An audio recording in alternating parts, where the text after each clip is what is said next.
Bom dia mais uma vez, meus irmãos, graça e paz do Senhor.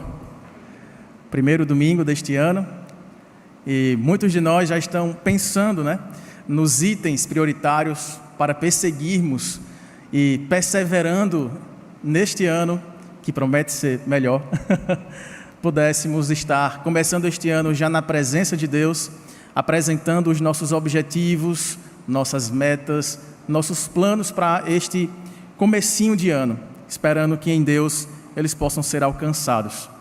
E vendo algumas postagens na internet, das celebrações ainda do final deste último ano, da despedida desse ano tão difícil, algumas engraçadas, trágicas, porém cômicas também, puderam ser vistas, pessoas se despedindo de 2020, assim, gritando para ir embora e até xingando o ano 2020, e de repente acontece alguma coisa, e algumas pessoas foram soltar fogos e os fogos caem em cima lá do local. Eu vi um dentro do carro, eles com o teto solar aberto, e quando foi soltar um dos fogos caiu dentro do carro, e eles... Enfim, as pessoas dizendo assim, você está tentando sair de 2020, não xingue não, porque ele pode fazê-lo não sair dele, Ele vai sair do calendário, mas 2020 continua assustando ainda muita gente. Eu não sei se esse tem sido o seu item prioritário, fazer esquecer de uma vez por todas tudo que passou em 2020 e poder esperar que seja tudo diferente neste ano. Mas o fato é que todos nós, de comum acordo, concordamos que precisamos estabelecer novas metas para este ano. E queremos que para todos nós seja um ano, como nós sempre dizemos, um ano próspero, um ano cheio de realizações. E esse desejo por prosperidade, por realizações, ele revela o nosso anseio mais primeiro, o mais original, depois da queda, que está pertencendo a todo ser humano. É aquele desejo insaciável de satisfação. Nós sempre queremos estar satisfeitos, seja com aquilo que nós fazemos, com os nossos relacionamentos, com a nossa saúde. Nós queremos sentir satisfação, queremos sentir alegria, queremos sentir prazer, contentamento, E nosso desejo por satisfação, por saciedade, ele vem antes mesmo da queda. Foi o próprio Deus, segundo o relato de Gênesis capítulo 2, verso 7, que ao nos criar do pó da terra, nos fez a sua imagem e semelhança e soprou sobre nós o fôlego de vida. E aí nós nos tornamos almas viventes. E essa expressão para tradução de alma seria traduzida de forma muito literal como garganta. Gargantas viventes, é um tanto estranho. Mas é que o conceito de garganta, nessa palavra que é usada e em vários outros trechos do Antigo Testamento, denota aquilo que está muito ligado ao aparelho respiratório e também à saciedade, à nutrição, à fome que é saciada quando nos alimentamos. Então, quando nós, brasileiros, estamos com fome, a gente coloca a mão na barriga, Estou sentindo um ronco aqui no estômago, estou com a barriga vazia. É provável que um judeu coloque a mão na garganta para dizer que está com fome, porque na cultura judaica essa era a expressão mais usada. E quando Deus faz o homem, Ele não faz o homem com uma garganta para se saciar, Ele não cria o homem com uma alma, Ele diz que o homem se tornou alma vivente. O homem se tornou um ser desejante, um ser que vive com fome, com sede, em busca de satisfação. O problema é onde encontrar a fonte para nos saciar, a fonte da sobrevivência e do prazer, da saciedade e do deleite. E aí, fora de Deus, ao cair em tentação, os nossos pais nos conduziram para vários outros lugares em busca dessa verdadeira fonte de felicidade. E em busca dessa fonte de deleite e satisfação, nós acabamos construindo vários de nossos ídolos para adoração. E aí, como C.S. Lewis explica para nós, ele diz que as criaturas não nascem com desejos que não possam ser satisfeitos. Um bebê, ele sente fome, pois bem, há uma coisa chamada leite. Um patinho deseja nadar, Pois bem, existe uma coisa chamada água. Os homens sentem desejo sexual.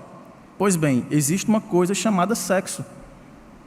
Se encontro em mim um desejo que nenhuma experiência deste mundo pode satisfazer, a explicação mais provável é que nós não fomos feitos, ou que eu fui feito para o mundo, para um outro mundo, não este mundo. E se nenhum dos prazeres terrenos o satisfaz, isso prova, ou não prova, que o universo seja uma fraude, que Deus se enganou. Provavelmente, os prazeres deste mundo, que aqui se encontram, nunca foram destinados a satisfazê-lo. Deus nos criou com desejos e nos fez desejantes, almas viventes que buscam satisfação. Só que nas coisas deste mundo, tudo tem o seu lugar, para o desejo da comida, para o desejo da água, para o desejo dos relacionamentos, mas há uma insatisfação que permanece aberta em nosso coração. E aí é aquela famosa expressão, que o vazio que nós sentimos é do tamanho de Deus, porque nós fomos feitos dele, e para ele buscamos voltar, só que como cegos, tateando muitas vezes no escuro, tropeçamos em nossos próprios erros de trajetória, por não encontrar em Deus aquilo que pode realmente nos trazer plena satisfação. E aí, ontem à noite, eu estava assistindo um filme na Netflix, tinha colocado em minha lista já fazia um tempo e nunca tinha parado para assistir. E ontem eu assisti, eu, Anne, minha irmã e meu cunhado, A Lavanderia, que é quem estrelou esse filme, aquela Mary Streep, e ela fala de o filme todo faz uma reflexão, não vou fazer spoiler aqui, mas o filme todo faz uma reflexão acerca daquelas empresas offshore, que são empresas de fachada, as pessoas que têm muita renda, muitas posses, um grande patrimônio, criam empresas, né, especialmente em países com leis fiscais mais brandas, para pagarem menos impostos, e muitas vezes essas empresas escondem dinheiro ilícito, e aí muitos prosperam acerca disso, e ela mostra inclusive respingos da investigação da Lava Jato lá nos Estados Unidos. E o tempo todo o filme faz uma pergunta, inclusive usando textos bíblicos. Ele começa com uma primeira proposta de que, será que vale a pena ser manso? Porque há uma promessa bíblica de que os mansos herdarão a terra. Só que os mansos são passados para trás no mundo em que vivemos. E aí, dentro da narrativa, de uma tragédia que acontece no filme, a pergunta permanece no ar durante toda aquela história. Vale a pena ser manso? Quando é que nós vamos herdar a terra? Quando é que nós teremos os nossos desejos realizados por meio justo e não ilícito? E sobre isso eu queria convidar os irmãos a abrirem na carta aos Hebreus, no capítulo 12, versos 1 a 4, para juntos resolvermos este problema. O problema do nosso insaciável desejo de encontrar satisfação aqui e em meio às nossas dificuldades, nossas lutas e injustiças que sofremos, como que nós devemos, ou a que nós devemos nos apegar para buscarmos uma vida de paz, verdadeira prosperidade e buscarmos viver glorificando a Deus e tendo nele a nossa satisfação. Hebreus capítulo 12, nós leremos os 4 primeiros versos. Portanto, também vós, visto que temos a rodear-nos tão grande nuvem de testemunhas, desembaraçando-nos de todo peso e do pecado que tenazmente nos assedia, corramos com perseverança a carreira que nos está proposta, olhando firmemente para o autor e o consumador da fé, Jesus, o qual, em troca da alegria que lhe estava proposta, suportou a cruz, não fazendo caso da ignomínia, da vergonha, e está assentado à destra do trono de Deus. Considerai, pois, atentamente aquele que suportou tamanha oposição dos pecadores contra si mesmo, para que não vos fatigueis desmaiando em vossa alma. Ora, na vossa luta contra o pecado, ainda não tendes resistido até ao sangue. Vamos orar ao Senhor uma vez mais, pedir que Ele fale conosco na sua palavra. Bendito Deus e nosso Pai, nós queremos agradecer por Tua palavra. e queremos louvar ao Senhor por ter revelado a nós a Tua vontade, nos apontando o caminho, Senhor, para nos reencontrarmos contigo e assim possamos viver uma vida com propósito, buscando a alegria verdadeira que encontramos somente na Tua presença. Ó Deus, que no abrir da minha boca seja a Tua palavra e que o nosso coração receba a Tua palavra, creia nela e viva por ela, glorificando o Teu nome, o nome de Cristo Jesus. Por meio dele nós te pedimos e já agradecemos. Amém, Senhor. Meus irmãos, o escritor a esta carta é desconhecido. Nós não sabemos ao certo quem escreveu estas palavras. O certo é que ele gostava bastante da teologia do Antigo Testamento, conhecia bastante o Antigo Testamento e também gostava bastante de esportes. É alguém que ao longo dessa carta, ele fica fazendo analogias esportivas, especialmente com aquela corrida atlética, para comparar aquilo que nós devemos buscar em termos de perseverança para se viver aqui, na expectativa do que Deus nos trará no seu retorno, quando Cristo voltar para buscar a sua igreja. E ele aponta o tempo todo para Jesus Cristo, como sendo este que é o autor e consumador da nossa fé, que é o criador de todas as coisas e que é o nosso Salvador. Então ele pega todas as passagens do Antigo Testamento que falam sobre o rei, sobre o Messias, sobre o sumo sacerdote, sobre o profeta, sobre o Redentor e aponta para Jesus, demonstrando que Jesus, o Filho de Deus, veio ao mundo se fazendo homem como um de nós, para, sem pecado, poder vencer o pecado na cruz em nosso lugar, vencer Satanás e os seus anjos, e assim também vencer a morte através da sua ressurreição.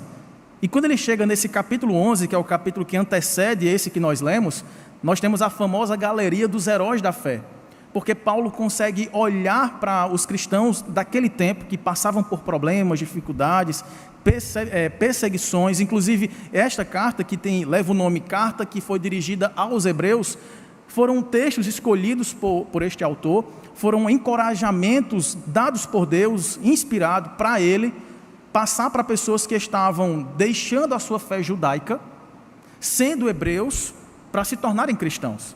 Então são cristãos aqui que estão nessa transição. E aí, em meio às dificuldades, eles eram tentados a esfriar na fé, ou até a abandonar, a deixar de crer em Jesus, porque isto estava trazendo sobre eles um peso, um jugo, uma perseguição, uma dificuldade de manter a sua casa, de trabalhar, de ter a sua vida comum como ele tinha antes. E aí, esse escritor, ele vai deixando palavras de Deus, através de Cristo, para trazer uma força, um renovo espiritual, um encorajamento para que eles perseverassem. E ele usa o exemplo desses grandes homens e mulheres de Deus, os heróis da fé, para dizer, olhem para eles e veja como Deus os fez vencer. Em meio às dificuldades, Deus estava com eles. Se Deus fez isso com eles, fará também com todos nós.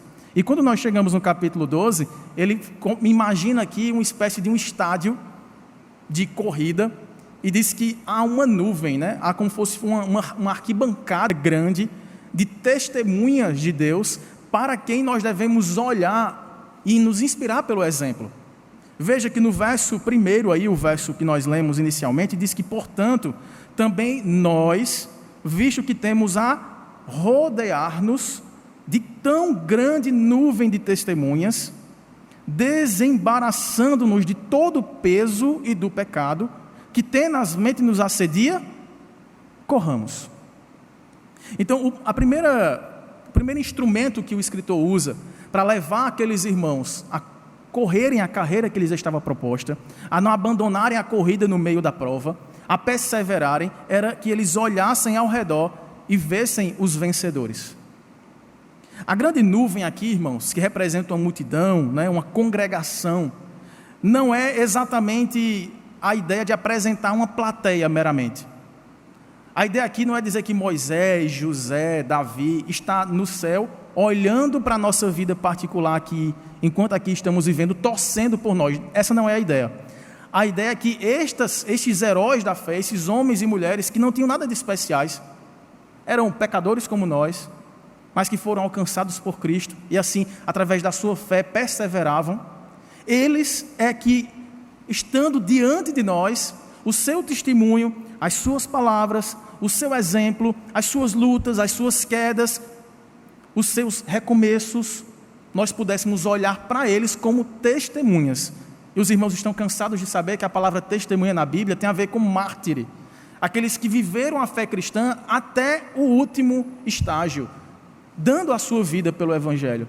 E todos esses homens e mulheres, ao estarem diante de nós, em nossa vida, mesmo que muitas vezes nos sintamos sozinhos, devemos lembrar que nós não estamos sozinhos nessa carreira. Nós estamos correndo no mesmo time daqueles que já venceram.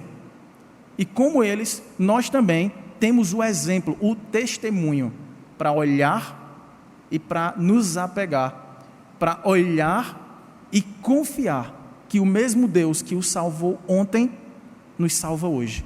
Porque Deus é o mesmo ontem, hoje e o será para sempre. É essa expressão também que consta aqui nessa carta. E aí, quando nós chegamos a essas palavras de encorajamento iniciais, um comentarista, Wiersbe, ele fala o seguinte: essas pessoas não testemunham o que fazemos, antes testemunham para nós o que Deus é capaz de fazer por nós e de nos sustentar até o fim. Deus deu testemunho delas, e agora elas testemunham de Deus para nós.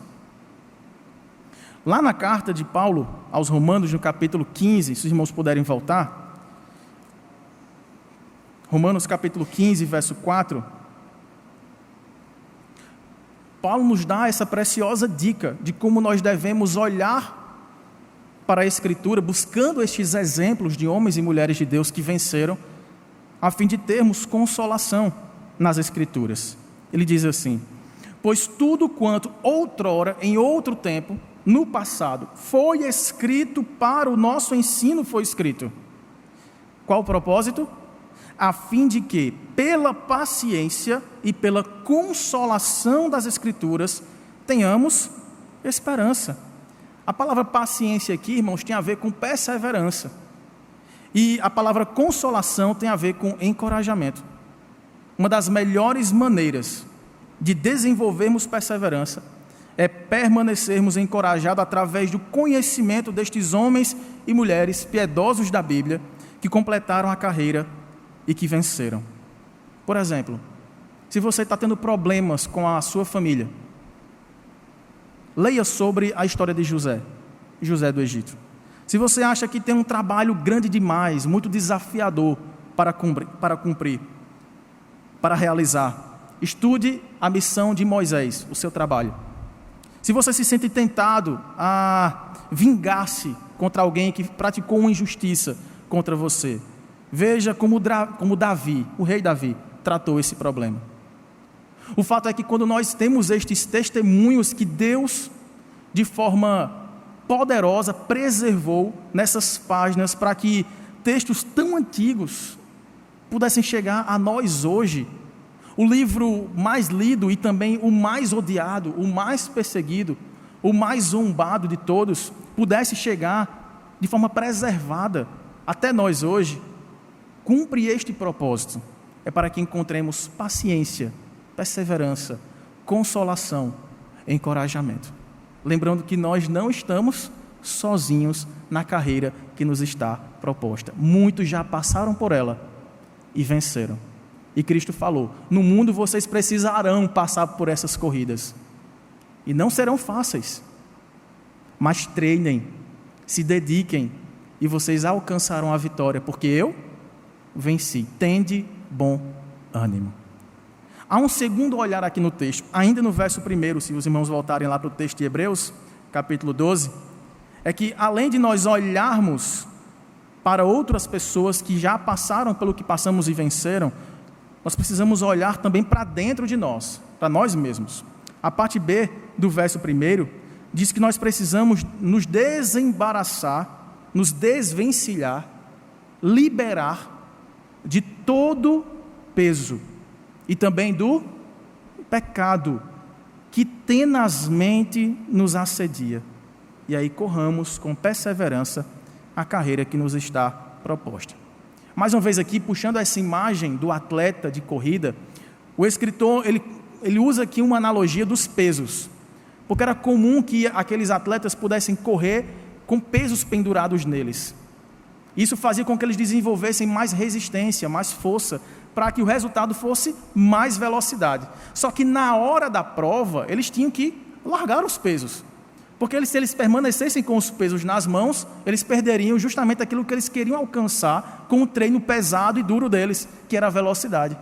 E Paulo fala, olha, há algumas coisas que mesmo cumprindo o seu papel na sua vida, que mesmo aos olhos de outras pessoas sejam coisas boas, que lhe fizeram bem em algum momento da sua vida, mas pode chegar a hora de você ter que se desfazer delas, ter que renunciar a tais coisas, desembaraçando do peso que quer puxar você para trás, que quer fazer você dar o passo atrás na vida que você já teve outrora. E aí aqui, irmãos, nós podemos pensar, e cada um dos irmãos tem a sua história,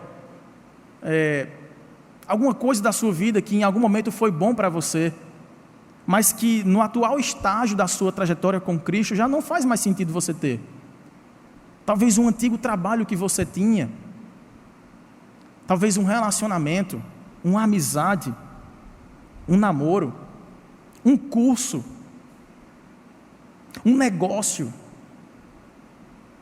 uma aposta, coisas que você já teve como objetivo de vida e que hoje não é tão importante mais, coisas que em certa etapa da sua história te fez bem, mas que hoje você sente que certamente te afastaria da sua família, tiraria o tempo de você buscar mais a Deus, e essa coisa tem que ser despriorizada e colocada em outro plano, ou mesmo abandonada, livrando deste peso que pode fazer com que você perca o fôlego para cruzar a linha de chegada. Além do peso, há o pecado, e esse sim não dá nem para negociar com ele.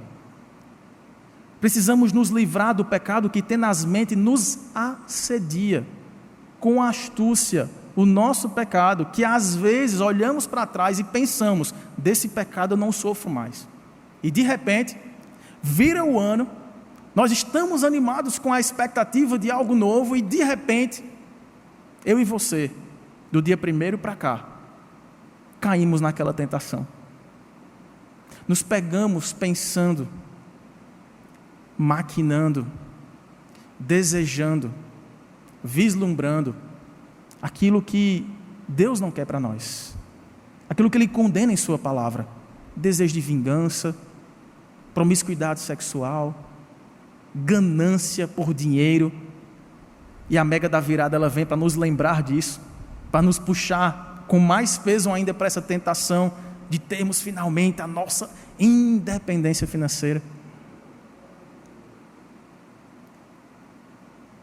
Se nós olharmos para o relato da criação, todo o nosso desejo, ele se explica ali. Nós somos insatisfeitos, nós estamos o tempo todo em busca. E adivinha qual é o item prioritário que promete para nós vida tranquila, paz, alegria, tranquilidade? Qual é esse item? Dinheiro. Uma vez eu conversava com um amigo e a gente estava discutindo o que é que as pessoas mais buscam, se é dinheiro ou se é poder. E aí nessa discussão ele dizia, Kilvin, é claro que é o poder. Porque as pessoas que têm poder, têm influência, elas se sentem importantes. E ele até deu o exemplo da igreja, ele falou assim, na tua igreja, tem muitos voluntários, não tem, para fazer as coisas? Tem. Você faz parte do louvor, não faz? Faço. Tu não nota assim que algumas pessoas querem ser o líder da banda, ou o líder do ministério, o líder do louvor, só para ter o status de liderar algo que é visto, que é admirado, que é importante?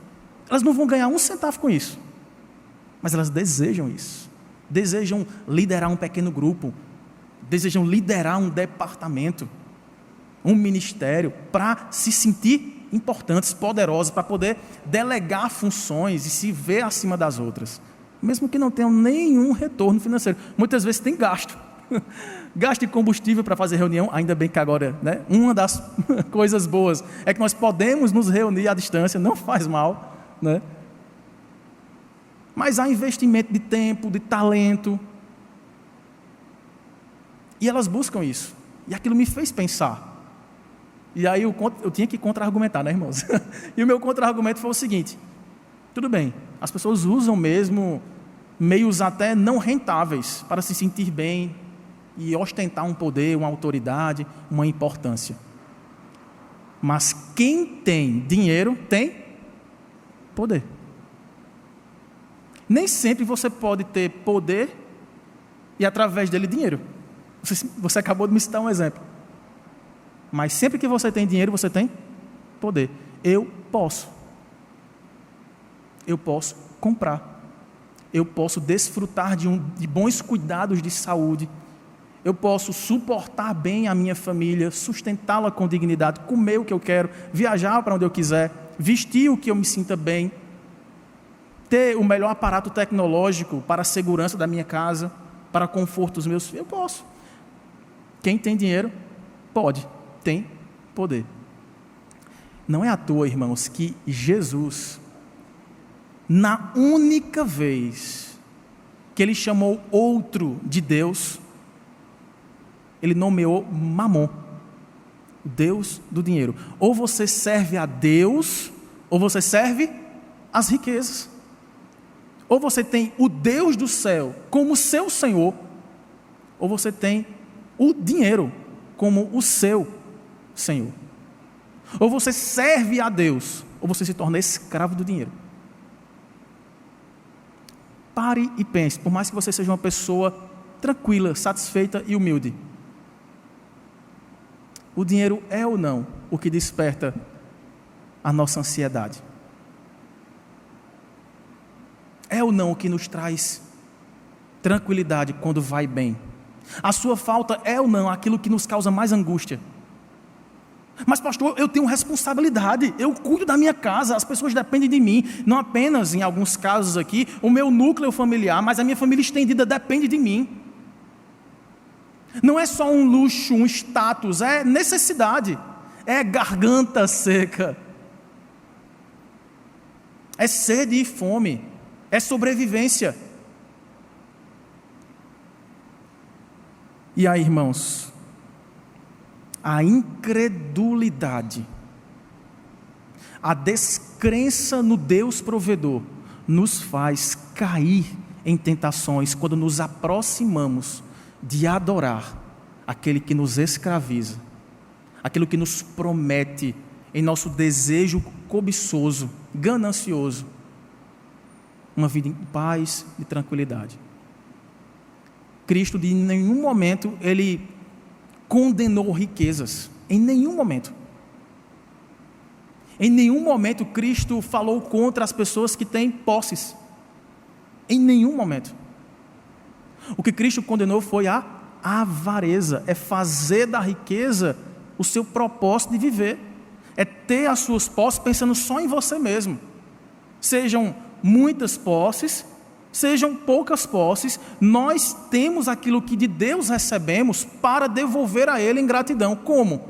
Servindo uns aos outros, sendo solidários uns com os outros, amparando aflitos, necessitados, usando os dons e talentos, a inteligência, o trabalho, a profissão que Deus nos deu, para ajudar pessoas a ter uma vida melhor.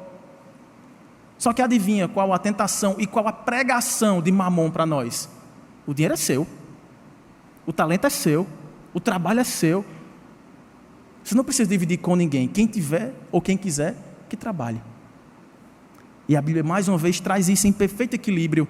Paulo mesmo, na sua carta aos Tessalonicenses, uma igreja que passava por grandes aflições e necessidades financeiras, disse assim: quem quiser comer, que trabalhe. Ah, mas eu não sei advogar, eu não sei medicar alguém, não sei cirurgiar uma pessoa, mas Deus nos dotou de habilidades e capacidades, e através delas nós manteremos nossa vida, e Deus nos dará condições de manter nossa família. Paulo, irmãos, grande escritor, o erudito apóstolo Paulo, o que é que ele fazia para comer? Montava tendas, barracas. Montava e vendia barracas para manter a sua vida. Quando as igrejas não podiam ofertar para que ele pudesse se manter, ele tinha aprendido uma profissão, por mais simples que fosse, mas ele conseguia se sustentar. E Deus há de nos sustentar quando nós expressarmos nossa dependência nele e buscarmos nele uma dignidade para a nossa vida. Ele nos dará saúde, ele nos ensinará uma profissão e ele nos dará condições de não apenas sobreviver, mas de viver de modo digno. Nunca vi um justo a mendigar o pão, mas nós já vimos muitos justos aqui na palavra precisar de ajuda. E é por isso que Cristo falou que nós declaramos o nosso amor a Deus quando servimos uns aos outros com alegria, não para aparecer e não para nos sentir melhores, mas é para cumprirmos o propósito de existirmos, é de amarmos a Deus acima de todas as coisas e demonstrarmos esse amor uns para com os outros. E quando nós duvidamos da soberania de Deus, do seu poder, da sua providência, nós caímos em várias tentações. O amor ao dinheiro é a raiz de todos os males. Muitos nessa cobiça se desviaram e andaram errantes. Eu quero, irmãos, fazer esse alerta logo nesse primeiro domingo para o meu coração e para cada um de nós. Tomemos cuidado, jovens, adolescentes e pessoas que já construíram sua história, tenham cuidado com Mamon. Ele serve-nos, mas cuidado para que ele não nos escravize para ele. E o outro olhar aqui, irmãos, que traz já nos versos finais, os versos 2 a 4, é que quando nós olhamos para as pessoas que estão à nossa volta e para a vitória delas, nós nos encorajamos. Eu tenho o testemunho delas. Mas nós também olhamos para dentro de nós e vemos pesos e pecados que devemos liberar para que nossa corrida flua. Eu citei alguns desses pesos e alguns desses pecados. Precisamos sondar o nosso coração para nos libertar dos pecados e dos pesos que tentam nos refrear nesta corrida. Mas há um terceiro e último olhar, é que nós devemos olhar para Cristo. Ele é o autor e consumador da nossa fé. Vamos ler juntos os versos 2 a 4? Olhando firmemente para o autor e consumador da fé, vamos lá, irmãos? Jesus, o qual, em troca da alegria que lhe estava proposta, suportou a cruz, não fazendo caso da ignomínia, e está sentado à destra do trono de Deus. Considerai, pois, atentamente aquele que suportou tamanha oposição dos pecadores contra si mesmo, para que não vos fatigueis, desmaiando em vossa alma. Ora, na vossa luta contra o pecado, ainda não tendes resistido até o sangue. Olhar aqui é uma atitude de fé. Olhar para Jesus é confiar em Jesus. Por quê? Jesus vivia pela fé. Qual era a comida de Jesus? O que é que descia por sua garganta desejosa e fazia-o saciado? A minha comida é fazer a vontade de meu Pai. Por quê? Porque ele confiava no Pai. Porque ele cria no Pai. E a prova disso é que ele vivia em oração. Jesus, sendo Deus, se retirava em vários momentos da sua vida, a fim de orar. Quem ora está expressando dependência, irmãos. Gente, eu estou falando de Jesus, que tinha todo o poder, que multiplicou pães e peixes. Por que ele precisava pedir a Deus se ele podia fazer? Essa foi a tentação de Satanás para ele, lembra disso? Te joga daí de cima. dê ordem aos anjos para te guardar em todos os teus caminhos, citando o Salmo 91, citando a Bíblia, de forma descontextualizada para enredar Jesus no engano, para tentar Jesus, fazer com que Jesus se sentisse autossuficiente e não dependesse mais do seu Pai. Jesus falou: olha, nem só de pão viverá o homem, mas de toda palavra que procede da boca de Deus. Nós vivemos por fé também, irmãos, não é só do trabalho não, nossa comida é fé. Viver por fé é confiar que em todas as nossas necessidades o Senhor nos dará livramento, mesmo que venha através de outras pessoas para nos ajudar em nossos momentos de fraqueza, dificuldade, restrições, assim como nós podemos experimentar nesse ano tão difícil, e numa pandemia que tomou quase todo o nosso ano. Nós podemos ajudar uns aos outros, vários e vários testemunhos de pessoas que sustentaram famílias aqui, que mantiveram o compromisso de comprar os medicamentos quando a família havia perdido a sua principal fonte de renda. Comerciantes que passaram dificuldades e foram sustentados por servidores e por outras pessoas. A campanha Somos Todos Diáconos, que rendeu uma espécie de mesada para famílias que recebiam aquele dinheiro para comer, para pagar a conta de energia da casa, aqui da igreja. É para isso que Deus nos dá recursos. E quando nós olhamos para o exemplo de Cristo, nós vimos, nós contemplamos, nós experimentamos o que é viver para Deus, por Deus, em Deus.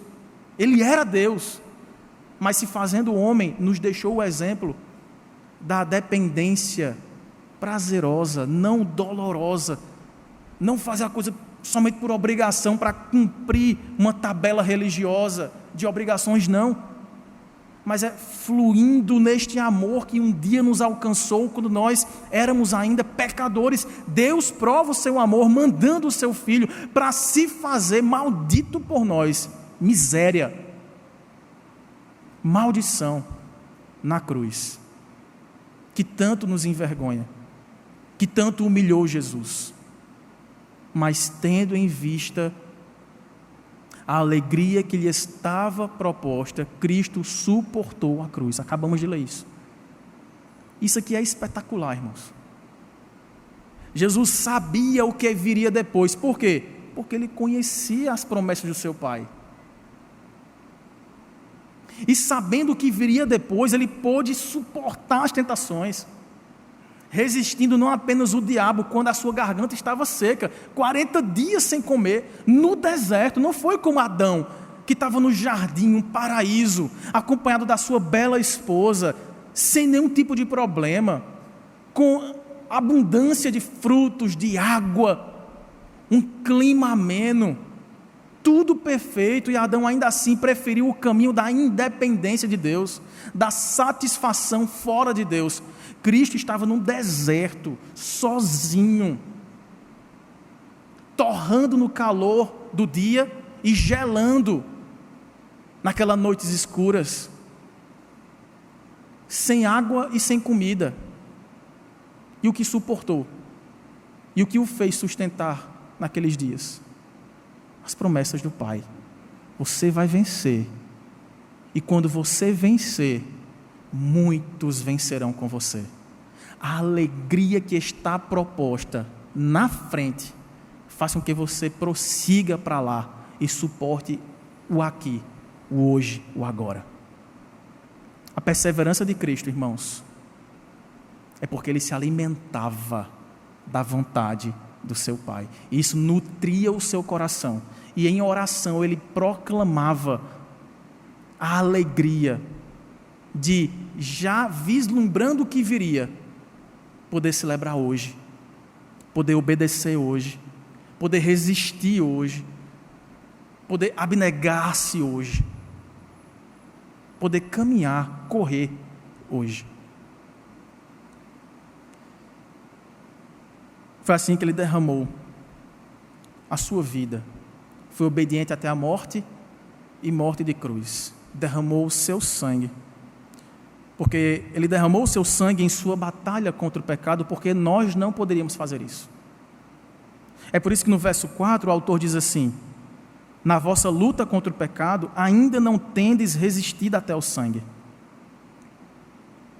Muitos heróis da fé, muitos que foram listados no capítulo anterior, e outros, talvez o próprio escritor dessa carta tenha sido um mártir. Paulo o foi, Pedro o foi, vários mortos decapitados, queimados, enfim, torturados para negarem a sua fé e pararem com aquele tal movimento cristão no primeiro século. Resistiram até a morte. E o autor diz assim: vocês ainda não resistiram até a morte. Vocês que me leem, vocês que me ouvem, vocês ainda têm fôlego de vida. Perseverem. E se preciso for, o façam até a última gota do seu sangue. Porque foi assim que Cristo fez. Só que Cristo não foi mártir. Cristo não foi um bom exemplo de morrer por uma causa. Não. Cristo foi o sacrifício que nos traz vida hoje. Você que está aqui, você que está nos ouvindo, a morte de Cristo, ela tem poder para a salvação de todo o que nele crê. Seja você brasileiro, americano, judeu, árabe, a palavra de Deus garante que a morte de Cristo anula a culpa do nosso pecado, e a sua ressurreição nos traz paz com Deus, reconciliação e uma nova capacitação para viver de forma digna do Evangelho. E esta ressurreição que se aplica em nosso coração pelo Espírito Santo, que lembra quando Jesus voltou para o Pai, Ele falou assim: eu não vou deixar vocês sozinhos, vocês que creem em mim, vocês receberão o outro Consolador, Ele estará em vocês, vos guiará em todas as coisas e vos tornará também minhas testemunhas, aqui em Jerusalém, Judeia, Samaria e até os confins do mundo. Essa palavra chegou até nós por causa dessas pessoas que guardaram isso aqui, que deram testemunho disso aqui para nós. E isso chegou até as nossas mãos, até os nossos ouvidos. Você que está ouvindo esta palavra, saiba, não é por acaso, não é um acidente, é porque Deus está chamando você para você ser aquilo que você foi criado para ser, desejante de quem? Dele mesmo. Fomos feitos alma viventes para vivermos em Deus. Ele é o autor da vida, Ele é a fonte da nossa salvação, Ele mata a nossa sede, Ele alimenta as nossas barrigas vazias, Ele nos dá companhia quando nos sentimos sozinhos, o Espírito Santo nos consola quando estamos tristes. Precisamos aprender a experimentar isso neste ano que se inicia, irmãos. A nossa dependência em Deus deve ser o item prioritário, mais do que dar a Deus a 2020 e praguejar contra Ele. Olhe para tudo que passou, libere-se daquilo que deve mesmo ficar para trás, mas não perca o principal de tudo, o ensino de como a presença de Deus para nós nos é suficiente. Aconteça o que acontecer, pertencemos a Deus, somos do Senhor, e um dia, porque Ele venceu, nós também venceremos. Nós não somos apenas corredores, somos vencedores. Não somos apenas vencedores, somos mais do que vencedores. É certa a chegada de todos aqueles que correm com Cristo. Por outro lado, é terrível, triste, decepcionante, frustrante, aterradora a corrida daqueles que se prendem, que se amarram nas coisas dessa vida, porque estas coisas prenderão você, segurarão você com um peso de esmagar a sua consciência, a sua honestidade e a sua paz, e você se verá escravo dos deuses deste século que te impedirão de cruzar a linha de chegada. Cristo veio para libertar você e para dar a você um novo caminho. O nome desse novo caminho é Jesus, que disse: eu sou o caminho único, a verdade absoluta e a vida, e ninguém vem ao Pai senão por mim. Isso é fé, irmãos. Isso é viver na expectativa do que Deus fará em nós, através de nós e para nós. É esta alegria que Cristo desfrutou, mesmo suando sangue na angústia da morte terrível de cruz que lhe aguardava. Ele pôde cantar na cruz do Calvário. E mesmo sendo abandonado por seu Pai, naquela hora em que ele se tornou o pecado que Deus odeia, ele morreu na expectativa e na certeza da sua vitória. E é assim que nós vamos viver também este ano de 2021. Não estamos imunes a dificuldades. Não estamos livres dos pesos que podem lançar-se sobre nós.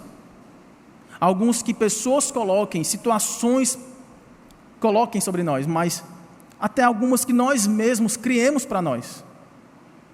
Mas aí caberá a nós termos humildade, sensibilidade, para olhar para estes pesos, nos libertar deles, olhar para os nossos pecados e buscar em Deus libertação deles, porque somente assim correremos com perseverança a carreira que nos está proposta. E aí nessa vida, o alimento encontrará o seu lugar na nossa vida. Nem na falta para murmurarmos contra Deus, nem no excesso para engordarmos muito, desenvolvermos enfermidades e perdermos o equilíbrio. O sexo encontrará também o seu lugar, na medida certa, na proporção correta, com a pessoa certa, no momento correto. Não para a promiscuidade, nem para aventuras adúlteras, mas dentro do nosso casamento, com fidelidade, com alegria. O dinheiro também terá o seu lugar, não de forma escravizadora, nem com avareza, mas para nos servir e nos servindo, servirmos uns aos outros. Comecei falando daquele filme, né? A lavanderia. A pergunta não é respondida no filme. O tempo todo o lamento angustiante pergunta: até quando? Eu vou ter que cumprir isso aqui, eu vou ter que esperar, eu vou ter que renunciar, eu vou ter que ser manso, eu vou ter que crer, eu vou ter que entregar, eu vou ter que parar, eu vou ter que descansar, eu vou ter que perdoar, vou ter que renunciar. Até quando eu vou herdar a terra? Me dê um prazo. E eu quero convidar os irmãos a lerem comigo Apocalipse capítulo 21, os versos 22 a 25.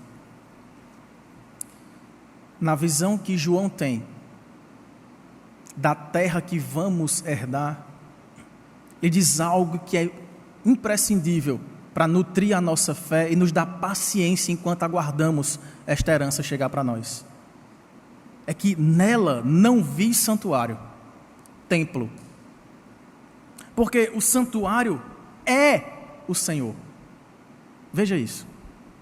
O Deus Todo-Poderoso e o Cordeiro. A cidade não precisa nem do sol, nem da lua, para lhe darem claridade. Por quê, irmãos? Pois a glória de Deus a iluminou. E o Cordeiro é a sua lâmpada.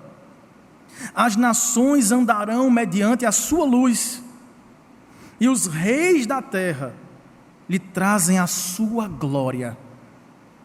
As suas portas nunca mais se fecharão de dia, porque nela não haverá noite. E lhe trarão a glória e a honra das nações. Nela nunca mais, nunca jamais penetrará coisa alguma contaminada, nem o que pratica abominação e mentira, mas somente os inscritos no livro da vida do Cordeiro. Esta terra é a terra que nos aguarda, livre de pecado, de peso, de contaminação, de egoísmo, de luxúria, de avareza, de ganância, mas plena de luz, de glória, de amor, de satisfação. Finalmente, Senhor, passou a minha sede, mas ainda continuo gostando de água, ainda quero estar em Tua presença, ainda quero me deleitar no Senhor, ainda quero comer das delícias da Tua presença, ainda quero viver diante da face do Senhor, Te adorando. E todos os nossos empreendimentos nessa nova terra, porque chama-se novos céus e nova terra, não é apenas aquela imagem dos anjinhos cantando, cantando, cantando, é novos céus e nova terra. Nosso trabalho, nossos empreendimentos, nossos relacionamentos, tudo isso será tão puro, tão sublime, que o nosso dia nunca chegará a se tornar noite. Figurativamente falando, sempre teremos a saciedade, a alegria, a clareza, a tranquilidade, a paz, a empolgação, o deleite de termos uma vida plena, perfeita, em plena comunhão com Deus e uns com os outros. Você já pensou o que significa isso? Você olhar para a pessoa que vai estar do seu lado, que terá mais galardões do que você, e você não invejar isso, e você não se incomodar com isso, você não cobiçar isso, você olhar para as pessoas que estão ao seu lado e se satisfazer com elas, pelas benesses, pelas bênçãos gloriosas que Deus nos dará. Você vai comer por alegria, não mais por necessidade vital, mas tudo será motivo de celebração, em paz. Não haverá mais aquele desejo de justificar as coisas, dar razão, mostrar o sentido, resolver problemas. Tudo, irmãos, será plenamente bom, porque estaremos diante da fonte do bem, o veremos, o sentiremos, o abraçaremos, o contemplaremos, seremos por Ele recebidos, chamados pelo nosso novo nome, contemplaremos o que de fato significa viver. Em nossa sobrevivência até este dia, que Deus possa nos dar deleites em Sua presença, a fim de experimentarmos o que de fato significa viver pela fé, olhando para o autor e consumador dela, que é Cristo Jesus, o Filho do Deus vivo. Vamos orar?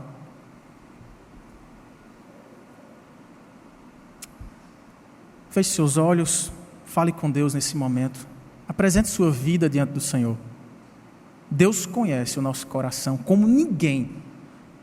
Deus conhece nossa história mais do que nós mesmos. Deus não apenas vê a nossa vida de cima, Ele vê do lado, de perto. Deus nos trouxe aqui nesta manhã para ouvirmos Sua voz, porque Ele nos ama. Eu sei, a gente não merece, mas Deus nos ama. Nos ama tanto que deu Seu Filho, o único Filho, para se sacrificar por nós, para nele termos vida e vida com abundância. Agradeça a Deus, renda-se ao Senhor e consagre sua vida nesta hora. Maravilhoso Deus, nosso Pai, nós queremos agradecer ao Senhor por Tua grande salvação, porque o Teu amor se revelou persistente por nós, porque Cristo obedeceu aquilo que jamais poderíamos obedecer, e o fez até a morte, morte de cruz, em nosso lugar, nos dando a vitória que pertence a Ele, mas Ele conquistou por nós, e a vitória que lhe fez sorrir, prestes a se ver esmagado numa cruz de vergonha, dor e pecado. Ele pôde vislumbrar esta alegria, Senhor, a alegria da herança dos santos, quando um dia Ele nos dará uma porta aberta na eternidade, em deleite profundo, interminável, pacificador, constante, inabalável, imutável na glória eterna. Assim Ele pôde suportar as aflições desta vida. É assim também que nós queremos suportar as nossas aflições, Senhor. Nós não sabemos o que está diante de nós nesses próximos meses.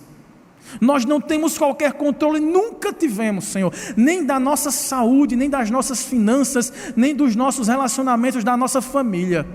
Mas o Senhor tem, ó Pai, o controle da nossa história. O Senhor é o Deus soberano, governador da história, do universo. E nós te desejamos, ó Deus, desde quando existimos, nos perdoa por tentar satisfazer as nossas necessidades longe do Senhor, adorando o sexo, adorando o dinheiro, adorando a fama, o poder. Nos perdoe, Pai, nos perdoe, Senhor, nos traga, Pai, uma reviravolta da nossa vida espiritual, para que as demais coisas sejam revigoradas e transformadas, de modo que vivamos, ó Deus, de maneira digna do Evangelho. Que Teu Espírito Santo nos alimente das promessas do Pai. Que a nossa vida de oração seja renovada. Que a nossa fé seja fortalecida. E que assim, Senhor, amando ao Senhor e amando as pessoas que estão à nossa volta, possamos fazer cumprir aquilo que sobre nós está escrito. Somos luzeiros no mundo em trevas, a fim de naquele grande dia vivermos na luz ensolarada, não dos astros, mas da glória do Cordeiro que venceu, do Teu Filho Jesus, que vive e que reina para todo sempre. Amém, Senhor.